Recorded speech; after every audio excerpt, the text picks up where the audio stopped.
भगवत स्वरूप सीताराम स्वरूप राधा कृष्ण स्वरूप आप सब श्रोताओं के चरण में प्रणाम है। पवित्र राम स्वरूप ब्रह्मचारी महाराज उनके पुण्यतिथि के अवसर पर आदर्श गौशाला सतनाली में हम लोग श्रीमद् राम कथा श्रवण कर रहे हैं। कल हम लोग सीताराम जी के विवाह उत्सव मना रहे थे। राम सिय सिरे सिंदूर देहि, भगवान राम के द्वारा माता सीता के मांग भरा गया। श्री सीता माता के विवाह राम जी के साथ, मांडवी का विवाह भरत के साथ, उर्मिला का विवाह लक्ष्मण के साथ और शीतकृत्य के विवाह शत्रुघ्न के साथ हुआ। जनकपुर में विवाह महोत्सव मनाया जा रहा है। रनवास में सब देवियां भिन्न भिन्न रूप बना करके हंसी मजाक कर रहे हैं। श्री देवी सरस्वती सीता जी के तरफ मिथिला की सखी बनकर के सरस्वती सीता जी के बगल में बैठी है। भगवती माता पार्वती वो भी मिथिला की सखी बनकर के राम जी के पास में बैठी है। गोस्वामी तुलसीदास जी लिखे, लहा करी गौरी, गौरी माने पार्वती, सिखा राम ही, वो राम को सिखा रहे हैं। सिय सन शारद कहे, शारद माने सरस्वती, सरस्वती सीता को सिखा रहे हैं। अब जो विवाह की रीति परंपरा है, दूध में अंगूठी डालना, फिर दूल्हा दुल्हन को कहना इसको ढूंढो, ये सब आदि आदि उत्सव चलता रहा। उसके बाद में मिथिला की सखियां श्री चारों दूल्हा को बैठाए रखे हैं और विभिन्न प्रकार की रस भोजन आदि पवार हैं। तो उस समय छरस ऋषिर बिझंजन बहु जाति, 6 प्रकार के रस, मीठा, तीखा, कसा, नमकीन, खट्टा, ये जो 6 प्रकार के रस चारों दूल्हा को खिला रहे हैं। तो एक सखी बोली, हे राम, आपके माता पिता गोरे हैं,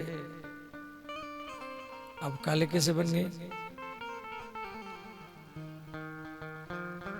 तो एक सखी बोली, आपके माँ का नाम क्या है? लक्ष्मण जी बोले, हमारी माताओं का नाम है कौशल्या, कैकेयी, सुमित्रा।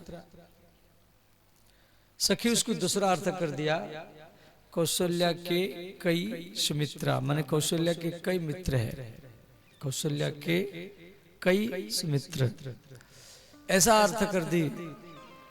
और सखी बोली, देखो कौशल्या के कई मित्र है, इसी कारण आप काले बन गए। तो लक्ष्मण जी को अच्छा नहीं लगा। लक्ष्मण जी बोले, देखो मिथिला के सखियों, मेरे भैया नहीं होते तो आपके राजकुमारी कुमारी रह जाती, धनुष कोई तोड़ नहीं पाया और मेरे भैया ने तोड़ा। सखी बोली, लक्ष्मण सावधान, धनुष को आपके भाई नहीं तोड़े हैं। हमारी राजकुमारी सीता शिव जी को बोल करके धनुष का वजन को हल्का बना दिया। मन ही मन मनब अकुलानी होहु प्रसन्न महेश भवानी। देवी सीता मन में महेश माने शिव, भवानी माने पार्वती, दोनों को बोल करके धनुष का वजन को हल्का कर दिया, इसलिए आपके भाई धनुष को तोड़ दिए।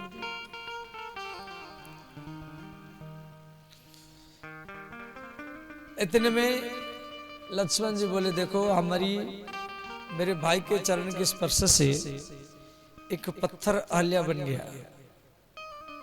सखी क्या की एक पत्थर उठा लाई, राम जी के चरण पत्थर के ऊपर रखा, वो पत्थर स्त्री नहीं बना। सखी बोली, लक्ष्मण अरे वही पत्थर है और आपका भाई का चरण पत्थर के ऊपर है, परंतु पत्थर तो स्त्री बन नहीं रहा है।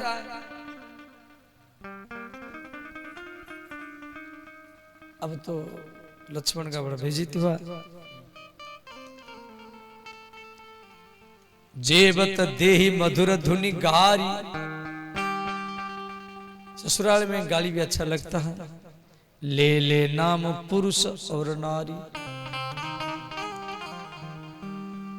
इस प्रकार श्री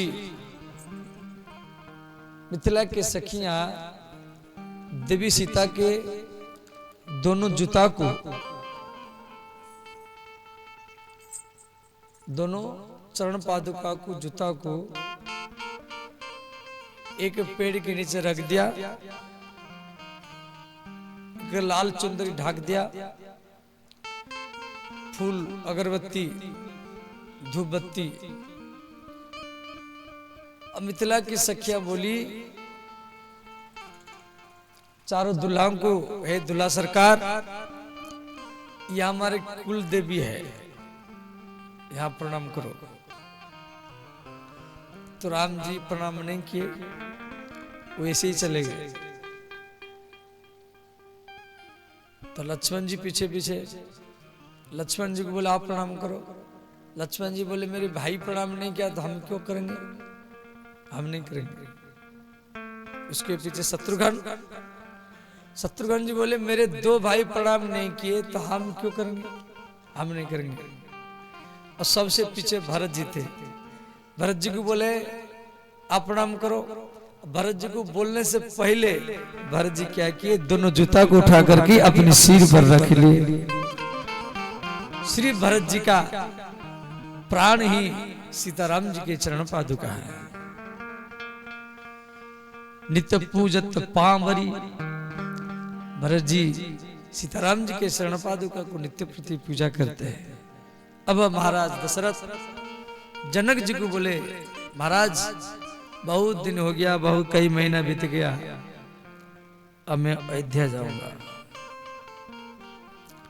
महाराज जनक चारों तरफ संदेश भेजे, देवी सीता मंडवी शीतकृति उर्मिला का जी विदाई होगा। जनकपुर के जितना सब लोग आज सब दर्शन करने के लिए आए, तो राम विदा मागत कर जोरी। श्री महाराज जनक देवी सीता के पास आए, सीता को गोदी में लेकर के बोले बेटी तू ससुराल को जाएगी, सास ससुरों की सेवा करना, पति के जागने से पहले जागना, पति के सोने के बाद में सोना।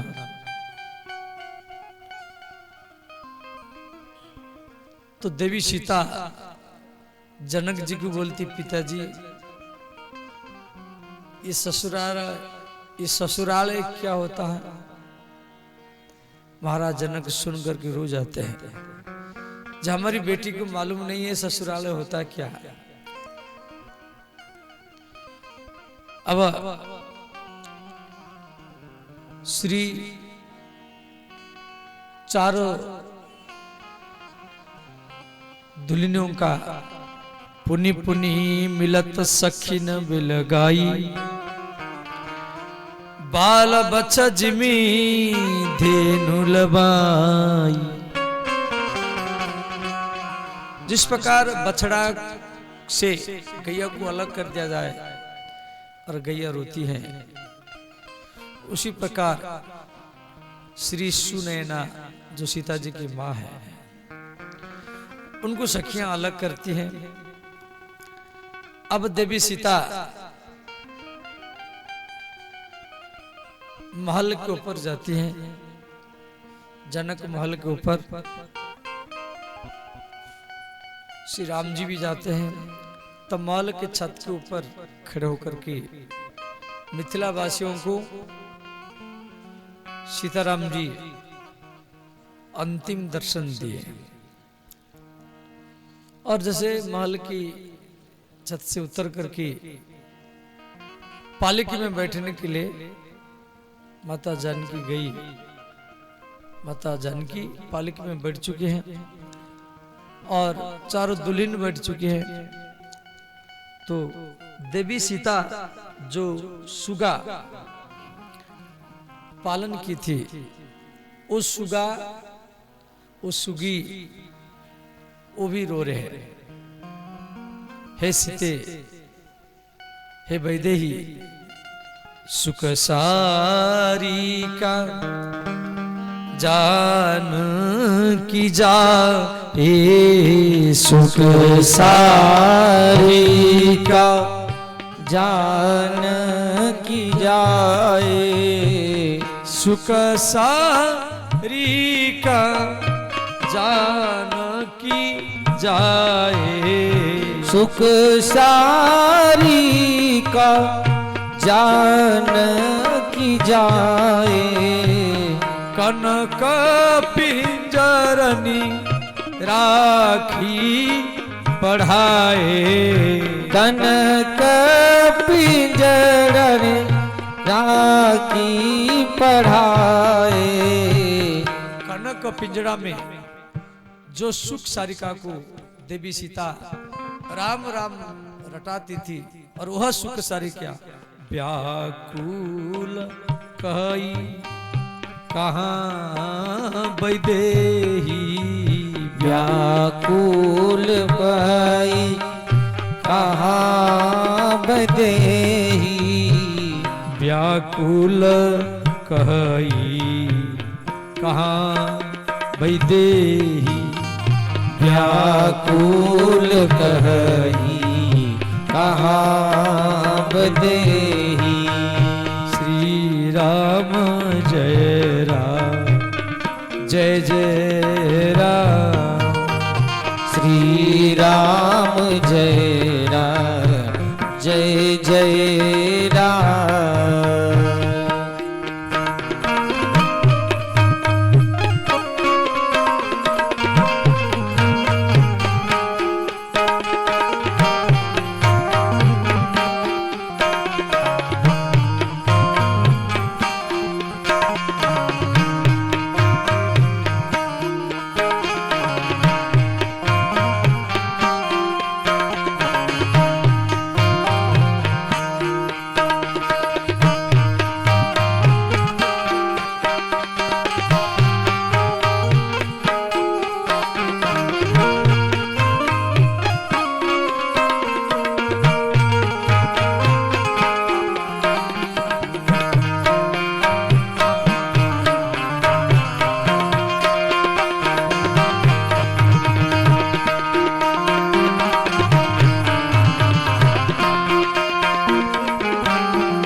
वो पीछे पीछे जा रहे हैं, सारा मिथिलावासी जा रहे हैं।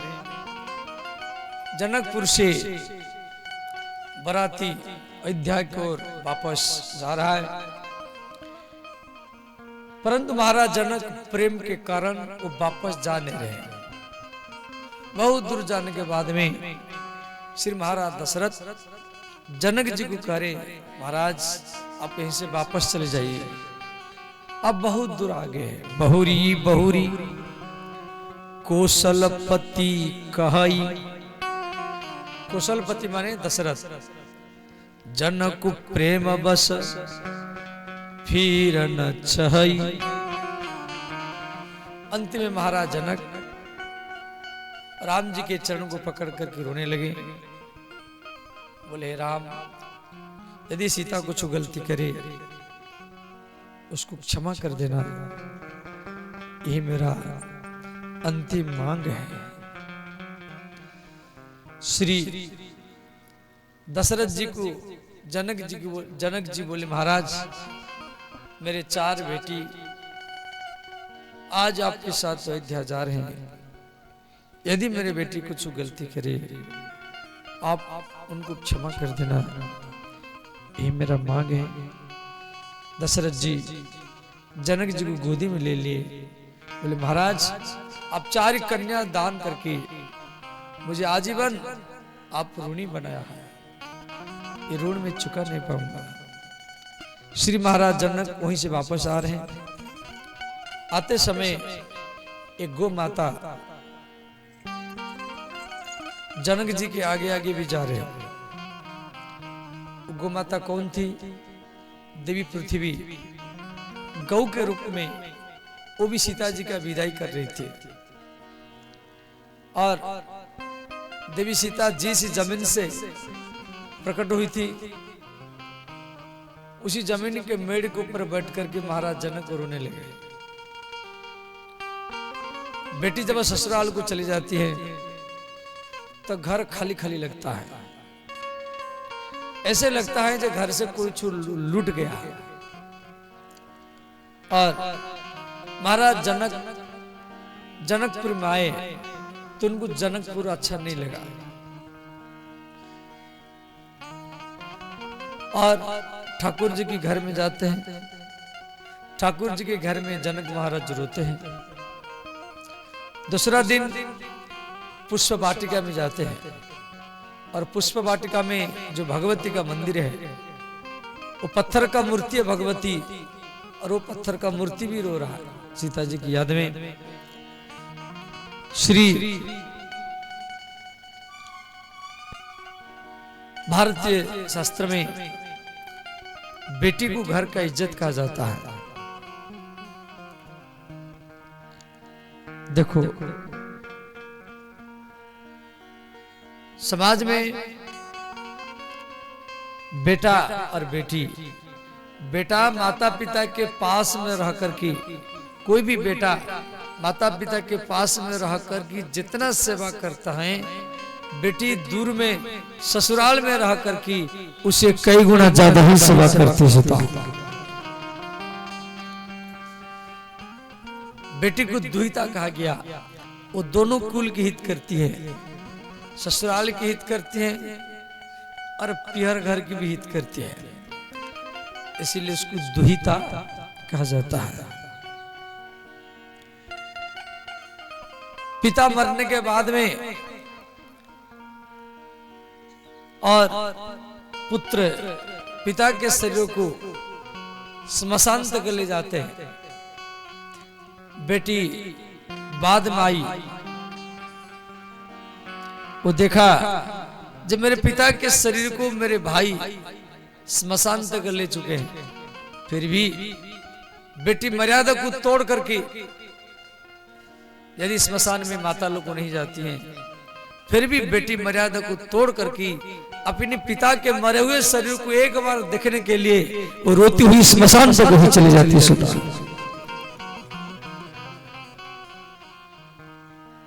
और पिता को बेटी बहुत प्रिय होती है। पिता अपने मन की बात बेटा को नहीं कहेगा,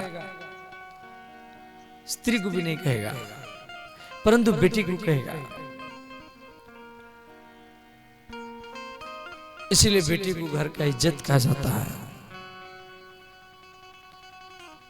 कोई किसान घर की बेटी है, वो ससुराल को चली जाती हैं।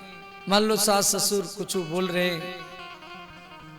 या दहेज लाभ बोल रहे हैं, तो किसान घर की बेटी सोचती हैं कि मेरे पिताजी खेती करते मजदूर करते हैं, वो कहां से धान इकट्ठा करेंगे जो आपको दहेज देंगे। बेटी ससुराल में रहती है, ससुराल में कोई भी उसको डांट फटकारे वो सहन करती है, परंतु उसके बेटी के पिता को यदि कोई गाली देता है तो बेटी रो जाती है। और ससुराल में यदि बेटी को ज्यादा दिन हो गया, ससुराल में यदि बेटी को ज्यादा दिन हो जाता है, उसका पिता या उसकी भैया उसको बुलाने के लिए मान लो नहीं गया, तो बेटी रो जाती है। मन में सोचते हैं मैं क्या गलती किया जो मेरे पिता मेरे भैया मुझे बुलाने के लिए नहीं आते हैं। श्री महाराज दशरथ अयोध्या पहुंच चुके हैं। सारा अयोध्या में राम लक्ष्मण भरत शत्रुघ्न का हर जगह जगह में स्वागत हो रहा है। तो राम जी विवाह करके अयोध्या वापस आ चुके हैं। हर घर घर में केला के खंबा, आम की पत्ता, रोली मोली चावल से सजा गया है।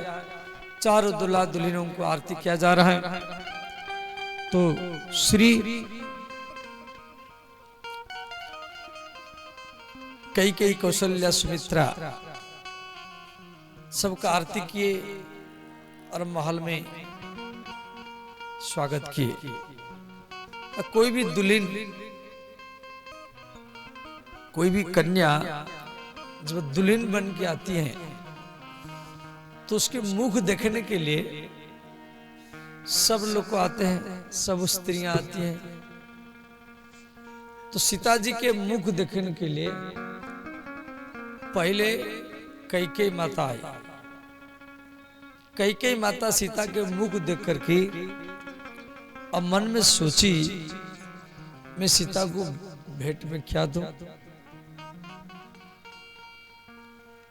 तो देवी कैकेयी सीता के मुख दिखाई में अपना कनक महल भेंट में दिया। कनक महल, कनक माने सोना, सोने की महल। ये महल का वर्णन भी बड़ा दिव्य है। सीता के मुख दिखाई में देवी कैकेयी सोने की महल दान किया। आज भी अयोध्या में कनक बिहारी भगवान है। बोली श्री कनक बिहारी भगवान की जय। सुमित्रा, सुमित्रा मने विचार की मैं भेंट में क्या दूं। वो सीता के मुख दिखाई में एक मुद्रिका दिया, मुद्रिका, जिस मुद्रिका में राम राम लिखा हुआ था। अब मां कौशल्या, कौशल्या मैंने विचार की मैं भेंट में क्या दूं। जब माता कौशल्या सीता के जनक नंदिनी के घूंघट को खोल करके देवी सीता के मुख देखा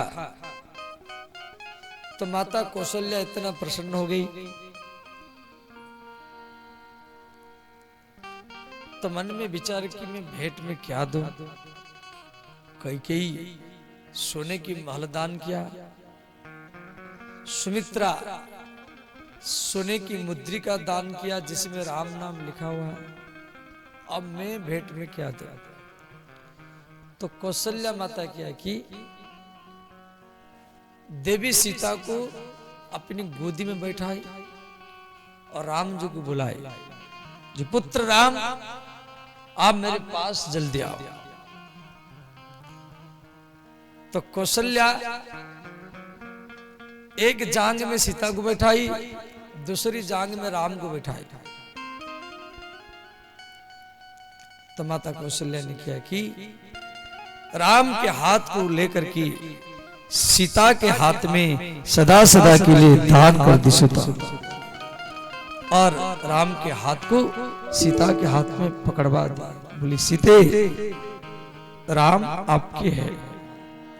ये संसार में सबसे मुझे प्रिय मेरा पुत्र राम है, इससे बढ़कर के मुझे कोई प्रिय नहीं है। और आज मैं अपनी प्रिय वस्तु को आपको दान कर रहा हूं।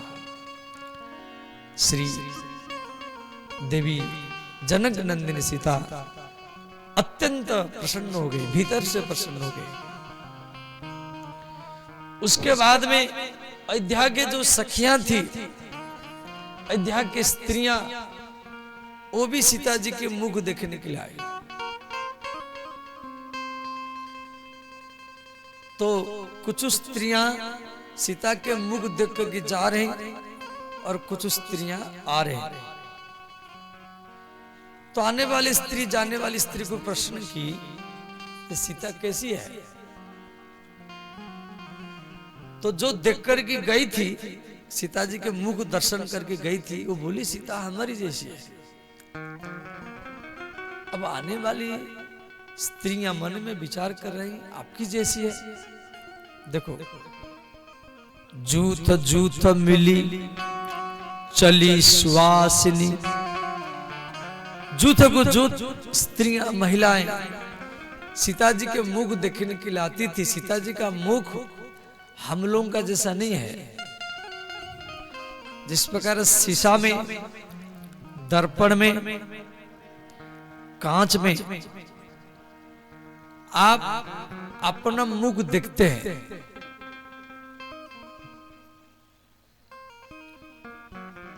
ऐसे ही सीता जी के कपोलों में, मुख में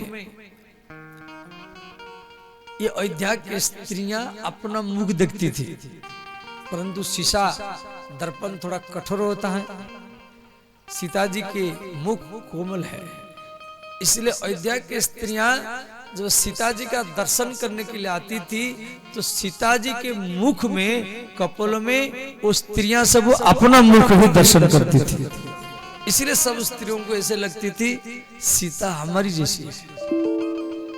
जूथ को जूथ मिली चली सुवासिनी। इस प्रकार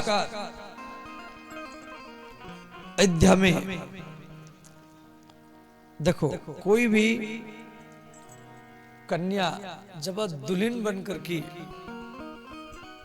घर में आती हैं, घर में एक आनंद, एक उमंग पैदा होता है। आपकी घर में भी मान लो कोई कन्या दुल्हन बनकर के आई, तो घर में माता पिता या भाई या ननंद जो भी है, वो कुछ दिन तक तो शांत रहते, कोई किससे लड़ते नहीं है। मन में सोचते भाई नई दुल्हन आई है, हम कैसे लड़े, सकुचाते। कोई जोर से भी बोलना ये भी नहीं करते। और घर में भले कितना भी कमी हो, परंतु कोई कन्या दुल्हन के रूप में घर में आई है, तो सास ससुर अच्छा सब्जी लाना, पनीर लाना, अच्छा अच्छा आइटम बनाना और बहू के हाथ से खाना, तो कई दिन तक एक घर में आनंद स्वतः ही छा जाता है। और जहां पर स्वयं महालक्ष्मी और देवी सीता के रूप में अयोध्या में दुल्हन बन करके आई है, तो वहां क्या प्रभाव पड़ा होगा। गोस्वामी तुलसीदास जी लिखे, सीता आने से जितना अंधे थे अयोध्या में, जितना अंधे थे सब में देखने की शक्ति आ गया। जितना गूंगे थे उनमें बोलने की शक्ति आ गया। जितना लंगड़े थे उनमें चलने की शक्ति आ गया। जितना दरिद्र थे, गरीब थे, वो सब सीता आने से सब धन धन्य में भर गए। सारा अयोध्या में आनंद ही छा गया। तुलसीदास जी रामचरितमानस में लिखे हैं, पावा परम तत्व जनु जोगी, अमृत लहु जनु संतत रोगी। राम सिया राम जय जय राम। राम सिया राम जय जय राम। संतत रोगी माने अयोध्या में जितना रोगी थे, कोई हार्ट अटैक वाला, कैंसर वाला, डायबिटीज वाला, सबका रोग दूर हो गया केवल सीता आने से। दवाई लेना नहीं पड़ा। ये बात को रामचरितमानस में दिया गया है। अमृत लहु जनु संतत रोगी। और जन्म रंक जनु पारस पाबा अंधई लोचन लाभु सुहावा। राम सिया राम जय जय राम। राम सिया राम जय जय राम। देखो ये मैं अपने मन से नहीं बोल रहा, यहाँ तुलसीदास जी लिखे अंधई लोचन लाभ सुहावा। जितना अंधे थे सबका आंख ठीक हो गया चिताने से। जन्म रंक जनु पारस पावा। जन्म रंक माने दरिद्र, महादरिद्र। जो महादरिद्र था उसको ऐसे लगा जब पारस मन मिल गया। और जितना गुंगे थे मुकबदन जनु शारद छाई मानहु समर सूर जय पाई। राम सिया राम जय जय राम।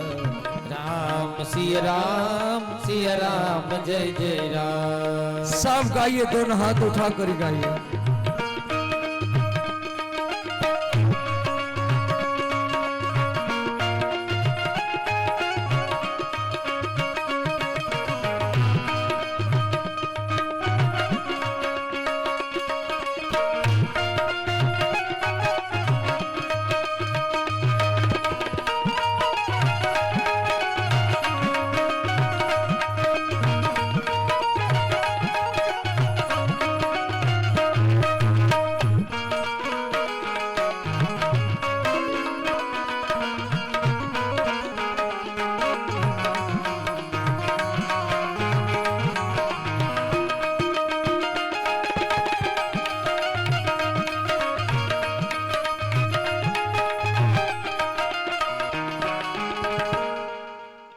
सीता जी के आने का ये प्रभाव है। सबकी घर में होती है, आपकी घर में भी कोई भी कन्या जब दुल्हन बनकर के घर में आती है, घर में एक नया आनंद उमंग सबके घर में होता है। कुछ दिन के लिए तो होता है, बाद में भले जो कुछ हो जाए। तो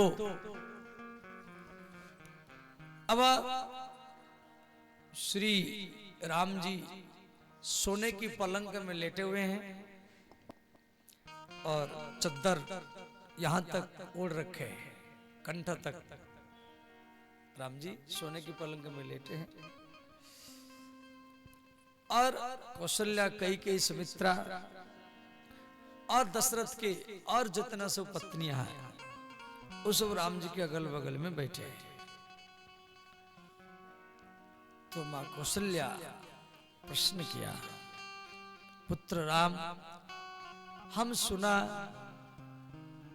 जे आप रास्ता में तड़का नाम के राक्षसी को मारा है। वो इतना भयंकर राक्षसी है, आप उसको एक बाण में कैसे मार दिए? एक ही बाण प्राण हरि लीना, एक ही बाण में उसके प्राण को कैसे हरण कर लिया? तो राम जी हाथ जोड़ करके बोले, माता मैं नहीं मारा, जाते समय आप मुझे आशीर्वाद दी थी, वो आशीर्वाद के प्रभाव से मैं जैसे बाण छोड़ा वो बेचारी मर गई। कौशल्या फिर दूसरा प्रश्न किया, पुत्र राम, हम सुना जो आपके चरण की स्पर्श से एक पत्थर अहल्या बन गया। तो राम जी बोले, ए माता, मेरे चरण में कहां सामर्थ्य है? पिताजी जो आशीर्वाद दिए वो आशीर्वाद की प्रभाव था। वो तो ब्राह्मण ही है, मैं तो क्षत्रिय हूं। वो आशीर्वाद के प्रभाव था और चरण रखते रखते पत्थर स्त्री बन गया। मां कौशल्या तीसरा प्रश्न किया, पुत्र, जिस धनुष को रावण और बाणासुर भी उठा नहीं पाए, 10,000 राजा भूप सहस्र दस, एक साथ में 10,000 राजा जिस धनुष को उठा नहीं पाए, वो धनुष को आप कैसे तोड़ दिया? राम जी हाथ जोड़ करके बोले, माता मेरे पूर्वज जिस वंश में महाराज भगीरथ गंगा को जमीन पर उतार दिए, महाराज हरिश्चंद्र जो अयोध्यावासियों को वैकुंठ लोक ले गए, महाराज खट्वांग, अम्बरीश, महाराज सगर जो महान पराक्रमी राजा मेरे वंश में जन्म लिए और मेरे पूर्वजों का ये आशीर्वाद था, और मैं धनुष को जैसे उठाया वो मेरे हाथ में टूट गया। मैं नहीं तोड़ा, मेरे पूर्वज ही के आशीर्वाद से टूटा। देखो राम जी के अंदर में एक सहज वृत्ति है। भगवान राम कभी भी किसी भी जगह में, किसी भी चौपाई में ये नहीं बोले ये काम को मैं किया। ये राम जी का सहज स्वभाव है। किसी भी जगह में कहां भी नहीं है जो इस काम को मैं किया। और राम जी मन में कभी रिपीट भी नहीं करते थे। मान लो कोई काम आप कर दिया, मान लो कोई क्रिकेट जीत गए या इलेक्शन जीत गए, तो आप भी मन में गुनगुनाते हैं, जी क्या इतना बड़ा काम में किया, फर्स्ट पुरस्कार लिया। राम जी ये भी मन में नहीं सोचते थे, मन में रिपीट भी नहीं करते थे, इतना सरल स्वभाव थे श्री राम जी। हर समय में दूसरे को बढ़ाई देते थे। तो मां कौशल्या अंतिम में राम को बोली, पुत्र मेरी एक मांग है। तो राम जी बोले, हे माता बोलिए आपकी क्या इच्छा है। राम जी लेटे हैं। तो कौशल्या ने कहा, पुत्र कई महीना बीत गया, आप गुरु विश्वामित्र के साथ अयोध्या से गए, फिर वहां किस किस को मारे, फिर जाके जनकपुर में कई महीना रहे, 5-6 महीने तो उसे बीत गया, आपका मैं दर्शन कर नहीं पाया। जा दिन गए तुम ही बिनु देखे, कौशल्या मांग रहे हैं, जा दिनु गए तुम ही बिनु देखे, ते बीरंच जनी पार ही लेखे। ये चौपाई का अर्थ समझ गए। बिरंच माने विधाता, पार ही न लेखे। पार ही माने मेरे आयु में, मेरे जीवन की आयु में विधाता ने वो दिन को गिनती न करे। कौशल्या कह रही, जो दिन में आपका दर्शन कर नहीं पाया, आपका बिना दर्शन किए जो मेरा दिन बीत गया, आपको मैं दर्शन कर नहीं पाया और मेरा दिन जो चला गया, उन दिनों को मेरे आयु में गिनती न किया जाए, ये मांग मांगा। समझ गए। चलो उस टाइम में राम जी थे तो माता कौशल्या मांगा, तो हम भी मन में ये प्रतिज्ञा करें कि जो दिन बिना राम कथा के या प्रभात फेरी के या भजन के बिना, पूजा के बिना जो हम लोग का दिन चला गया, और उन दिनों को हम लोगों के आयु में गिनती नहीं किया जाए, ये भी हम लोग को मन में सोच लिए, वो बहुत बड़ा भजन बन जाएगा। ये देवी कौशल्या बड़ा मार्मिक बात राम जी को मांगी। उसके बाद श्री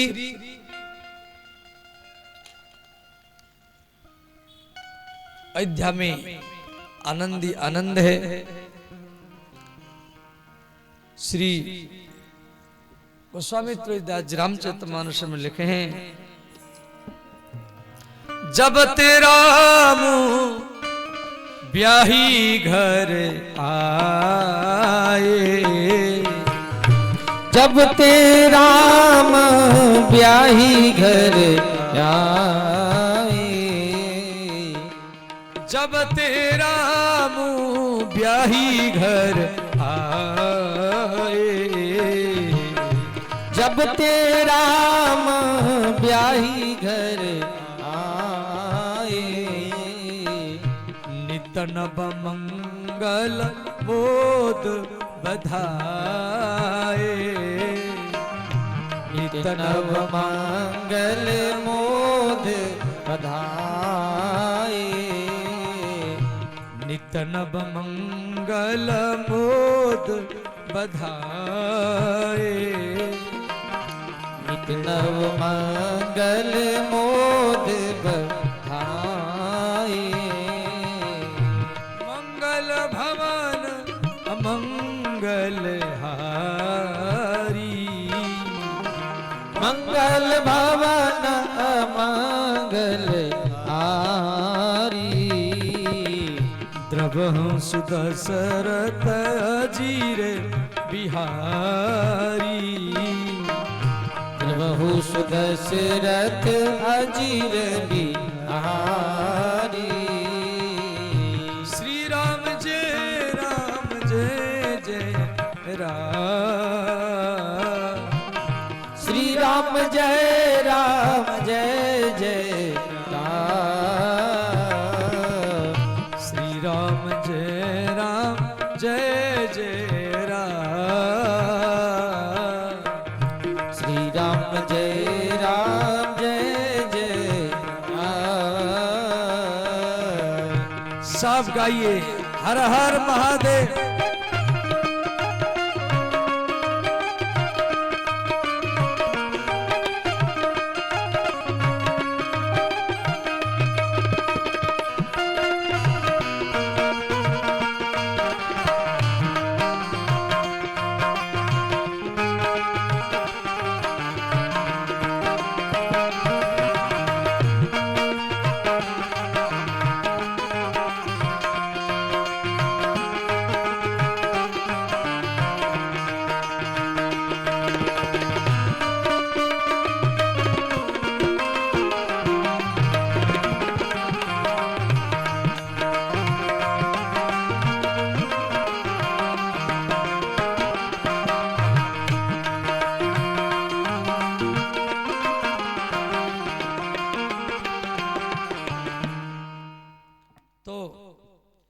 श्री राम जी 15 वर्ष उम्र में विवाह किए।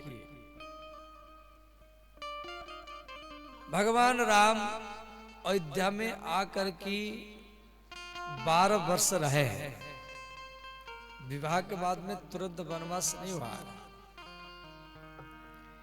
राम जी 27 वर्ष के हो चुके हैं और माता सीता 18 वर्ष की हो चुकी है।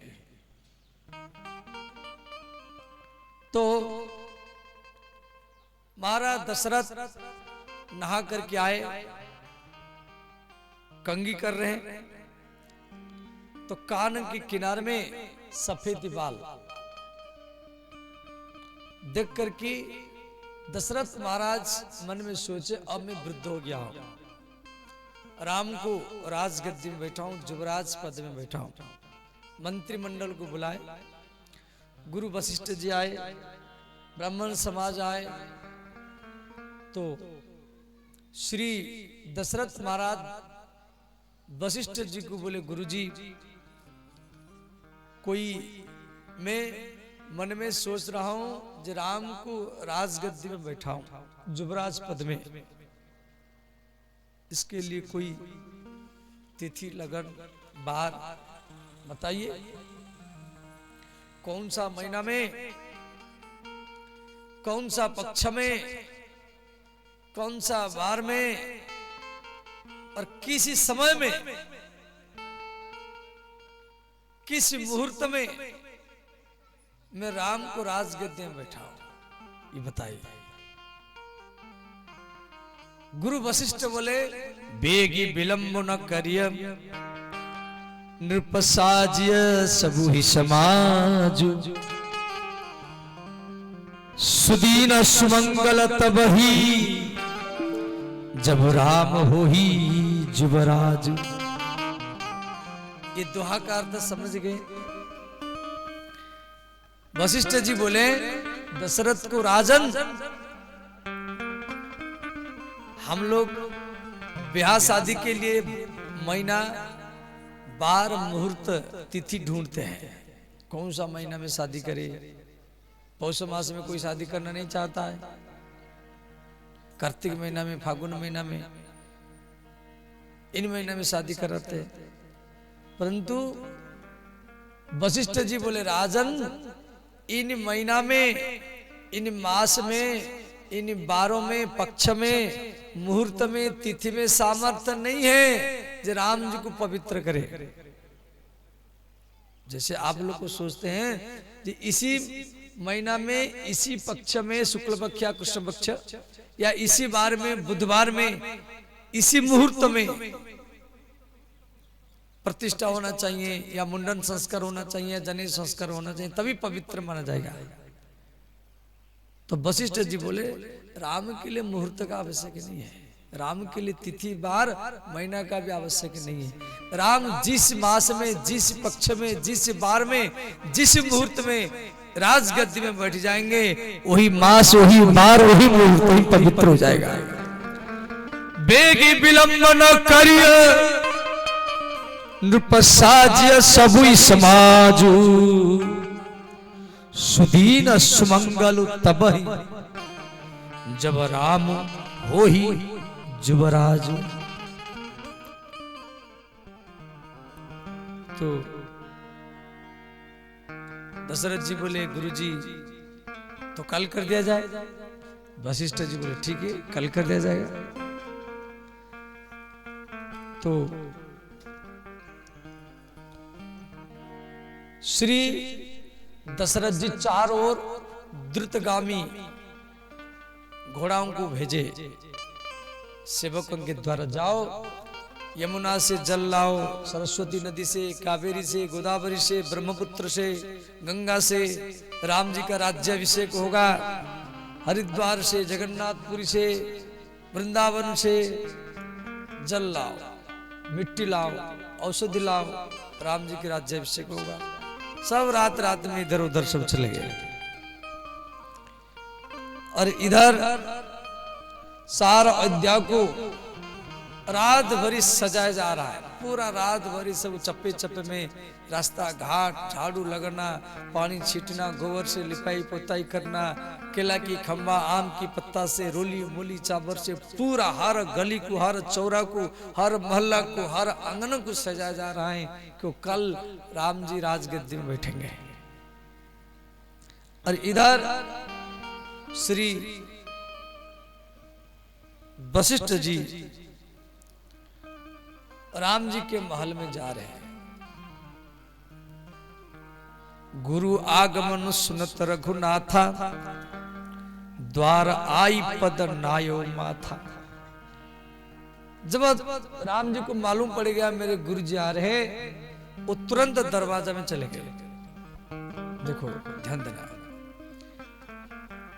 कोई व्यक्ति गुरु हो या कोई नेता हो, यदि आपके घर में आ रहा है, आप रोली मोली चावल आदि आदि सजाओ,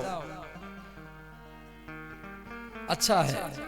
परंतु जो घर का मुख्य व्यक्ति है, भले आप नहीं सजाया है, क्यों इतना जल्दी कैसे सजाएंगे? यदि आपको मालूम होगा तभी तो सजाएंगे।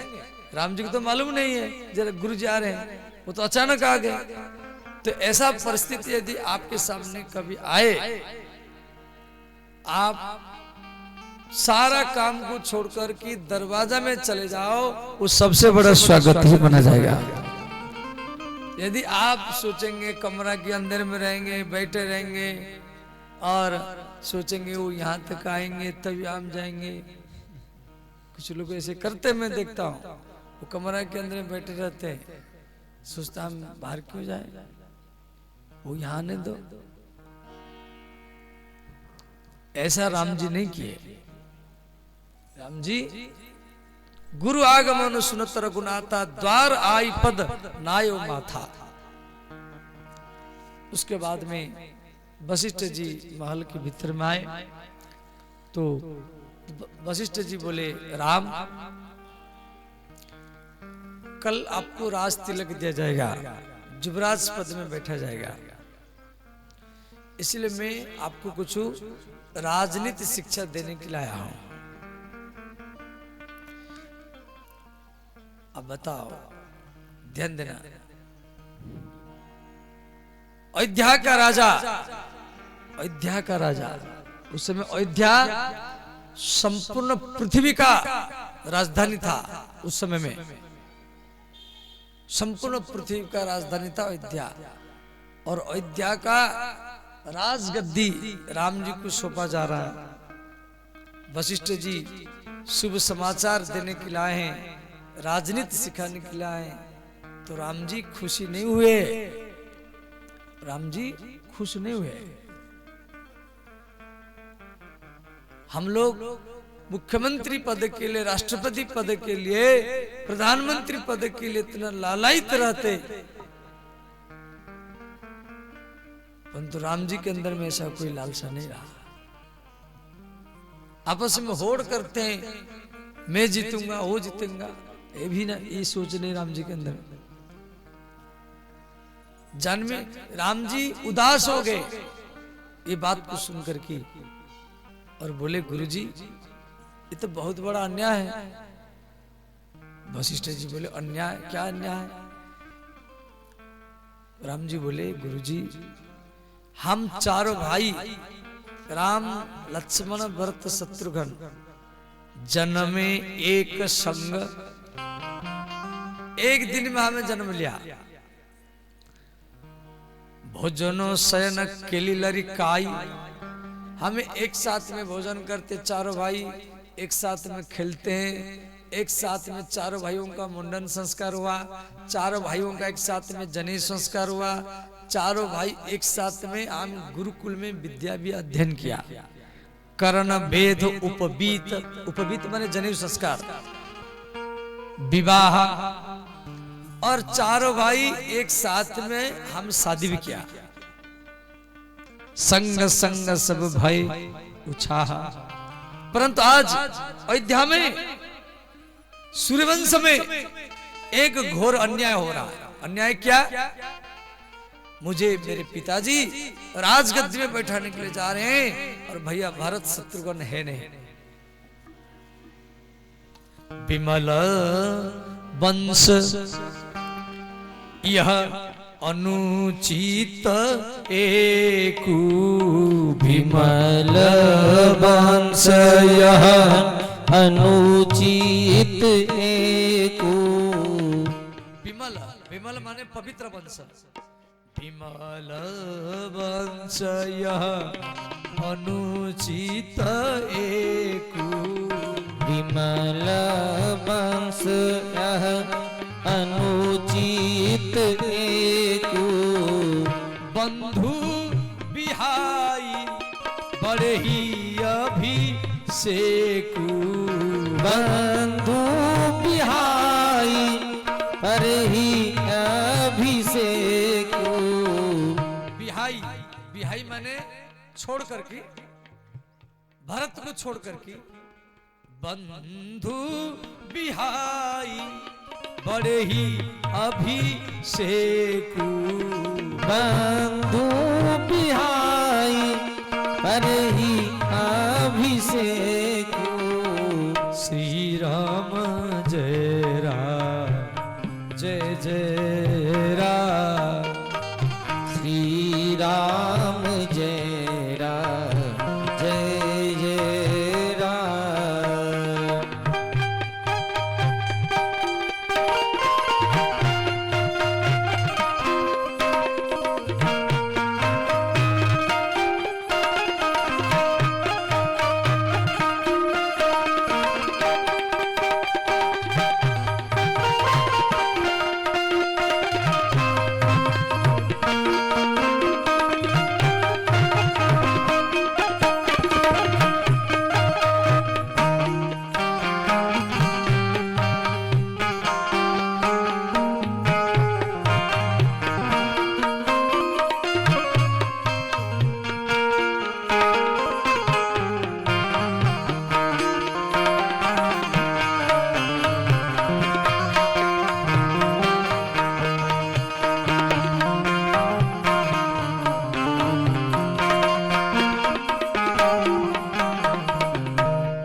श्री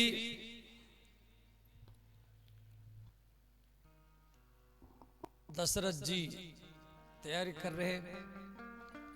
इधर देवता लोग आकाश मार्ग में सोच रहे हैं, जी राम जी यदि राजगद्दी में बैठेंगे, ये रावण, कुंभकर्ण, ये मेघनाथ, ये राक्षसों का उद्धार कैसे होगा।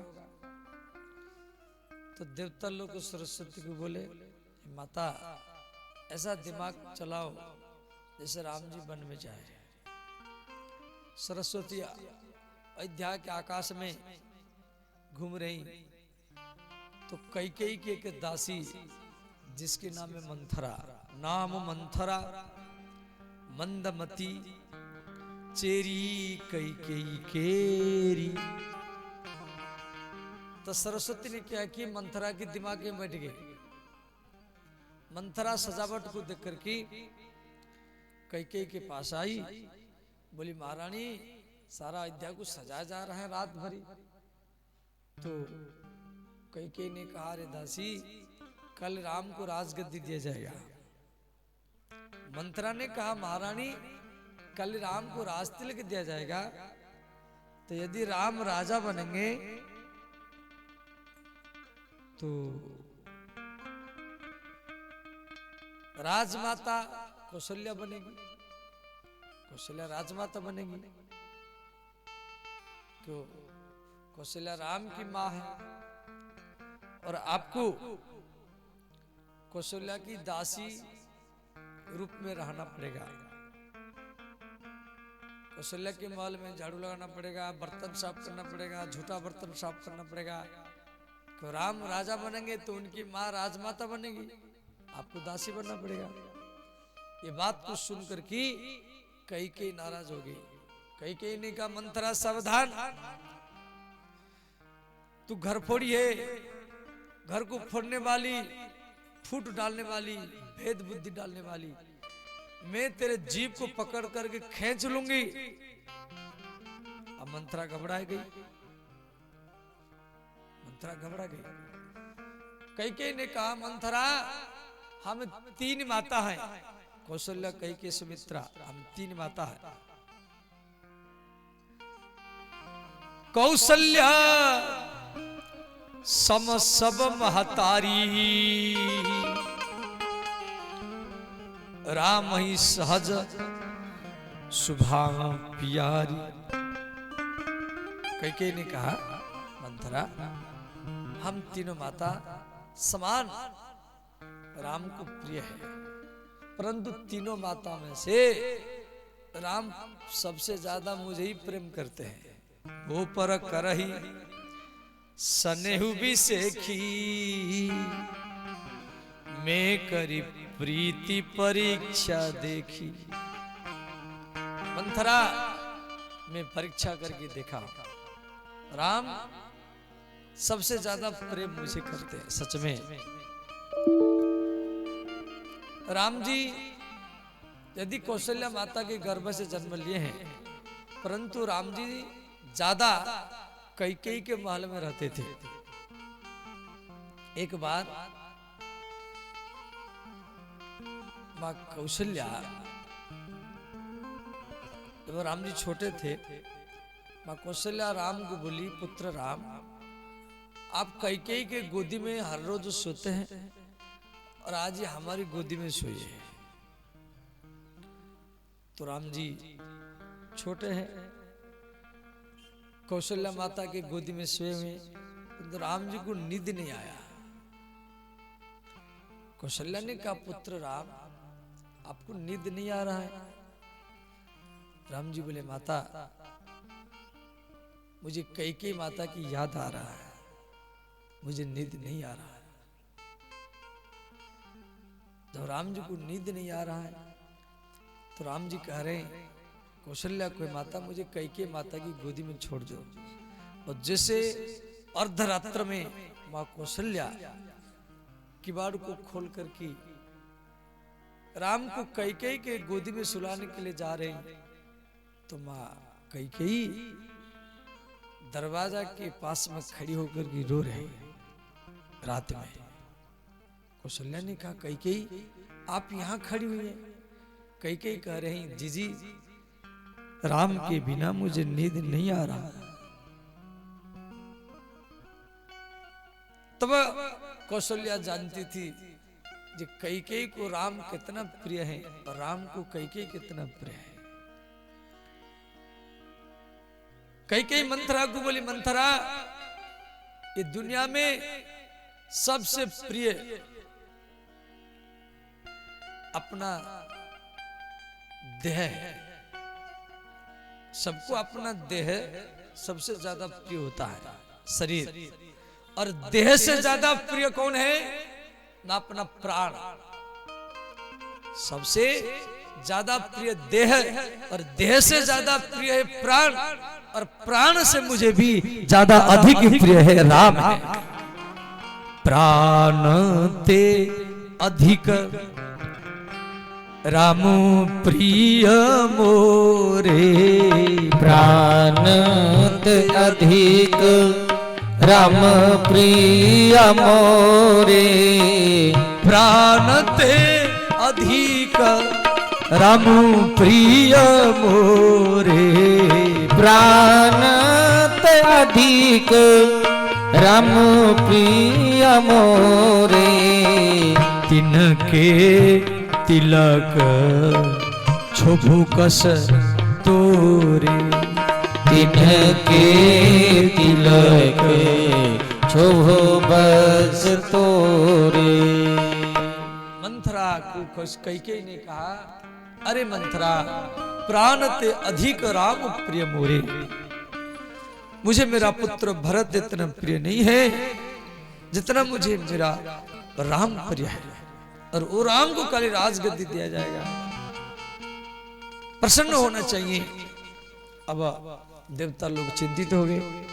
देवता लोग सोच रहे अरे ये तो काम बन नहीं रहा है। देवता लोग को फिर माता सरस्वती को निवेदन की, बोले माता आप मंथरा के दिमाग को पलटाया पर तो काम बन नहीं रहा है। आप एक काम करो कैकेयी के दिमाग को पलटाओ। तो सरस्वती मंथरा के दिमाग में बैठी थी, अब कैकेयी माता के दिमाग में बैठी गई। देवताओं की चाल है, वरना कभी कैकेयी माता कभी राम को वन में भेज सकती है, कभी नहीं भेज सकती। देवताओं की चाल है, ऊपर से रिमोट कंट्रोल हो रहा है। हम तो फालतू में कैकेयी माता का निंदा कर रहे हैं। तो माता कैकेयी का दिमाग पलटा। अंते माता कैकेयी मंथरा को बोली अरे मंथरा तू इतना उदास क्यों है। मंथरा बोली महारानी आप मुझे बोली घर फोड़ी, मैं कुछ नहीं बोलूंगी। कैकेयी ने कहा तू जो कुछ बोलेगी मैं वही करूंगी, बता तू क्या बोलना चाहते हैं। मंथरा ने कहा यदि राम राजा बनेंगे तो कौशल्या राजमाता बनेगी, क्यों राम के माँ है, और आपको दासी रहना पड़ेगा, बर्तन साफ करना पड़ेगा, झाड़ू लगाना पड़ेगा। तो कैकेयी ने कहा फिर क्या करना पड़ेगा।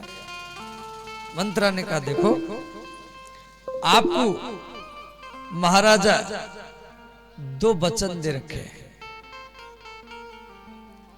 आप दोनों वचन में, पहला वचन में आप राम के परिवर्तन में भरत को राजगद्दी मांगो। कैकेयी ने कहा ठीक है मैं भरत के लिए राजगद्दी मांग लूंगी। मंथरा ने कहा दूसरी वचन में आप राम के लिए 14 वर्ष वनवास मांगो। कैकेयी उदास हो गई। कैकेयी बोली मंथरा मैं राम के लिए 14 वर्ष वनवास मांग नहीं सकती, भरत के लिए राजगद्दी मांग सकती हूँ, मैं राम को कैसे वन में भेजूं। मंथरा ने कहा महारानी यदि राम को आप वन में नहीं भेजेंगे तो राम लक्ष्मण मिलकर के भरत को मार सकते हैं। अंत में मंथरा ने यह भी कहा ये तभी मांगना यदि राजा दशरथ राम का सगंध खाए, ऐसे मत मांगना। और अब आप ये आभूषण को निकाल दो, काला कपड़ा पहरो और कोप भवन में जाके बैठ जाओ। तो कई सब श्रृंगार वगैरह उतार दिया, बाल को खोल दिया, काला कपड़ा पहन लिया और जाके नाराज या रूठना, नाराज होना, इस प्रकार एक कमरा में जाके बैठ गई। कोप भवन सुनि सकुचि उराऊ। राजा दशरथ रात का समय आए, दासी को बोले, दासी महारानी कहाँ गई? तो दासी बोली, महारानी नाराज होकर के बैठी है। तो राजा दशरथ बड़े ज्ञानी हैं, परंतु विधि का विधान है। राजा दशरथ कैकेयी के कोप भवन में गए, कैकेयी को समझाए, बोले महारानी कल मैं राम को राजगद्दी में बैठाना चाहता हूं, आप तो सबसे ज्यादा राम को प्रेम करते हैं। कैकेयी ने कहा, महाराज आप झूठे हैं, आप 2 वचन दिए थे, आज तक वो वचन आप पूर्ति नहीं किया। युद्ध के मैदान में कैकेयी महाराज दशरथ को 2 बार बचाई थी, तो ही बात को कैकेयी कह रही, आज तक वो वचन पूर्ण नहीं हुआ है। तो महाराज दशरथ बोले, ठीक है, आप जो कुछ मांगेगी मैं वही दूंगा, परंतु आप अच्छा कपड़ा पहनो, आभूषण श्रृंगार धारण करके आओ। तो रात का समय है, कैकेयी अच्छा कपड़ा पहन लिया, श्रृंगार किया, सोना चांदी मंगलसूत्र चूड़ी आदि सब पहन करके दशरथ जी के पास में आए और बोलिए, नाथ सुनहु प्राण प्रिय भावत जी का, देहु एक बर भरत ही टीका। नाथ पहला वचन में आप भरत के लिए राजगद्दी दीजिए। कल आप राम को राज तिलक दे रहे हैं, तो भरत को कल राज तिलक दीजिए। ये बात को सुनकर के दशरथ जी बोले, क्या भरत राजगद्दी स्वीकार करेगा? कैकेयी ने कहा, स्वीकार करेगा नहीं करेगा मेरे ऊपर छोड़ दीजिए, आप भरत को उनके मामा के घर से कल बुलाइए और भरत को राजगद्दी दीजिए। दशरथ जी बोले, ठीक है, हम ही काम कर लेंगे, दूसरा बात बाद में मांग लेना। कैकेयी ने कहा, नहीं नहीं, दूसरा वचन में अभी मांगूंगी। अब दशरथ जी घबरा गए, दूसरा वचन में क्या मांगेगी? श्री कैकेयी ने कहा, तापस बेस विशेषी उदासी, तापस बेस विशेष उदासी, तापस बेस विशेषी उदासी, तापस बेस विशेष उदासी, 14 बरस राम बनवासी, 14 बरस राम बनवासी, 14 बरस राम बनवासी, 14 बरस राम बनवासी।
मां कैकेयी ने दूसरी वचन में मांगा, तापस बेश विशेषी उदासी 14 बरस राम बनवासी। ये बात को सुन करके महाराज दशरथ पछाड़ खा करके गिर गए। दशरथ महाराज रोने लगे, बोले कैकेयी, जिस राम को तू इतना प्रेम करती थी, रात में गोदी में लेकर के सोती थी, और वो राम को आप वन में भेज रहे हैं। राम 14 वर्ष वन में कहां सोएंगे? हाथी बाघ सिंह के बीच में कैसे रहेंगे?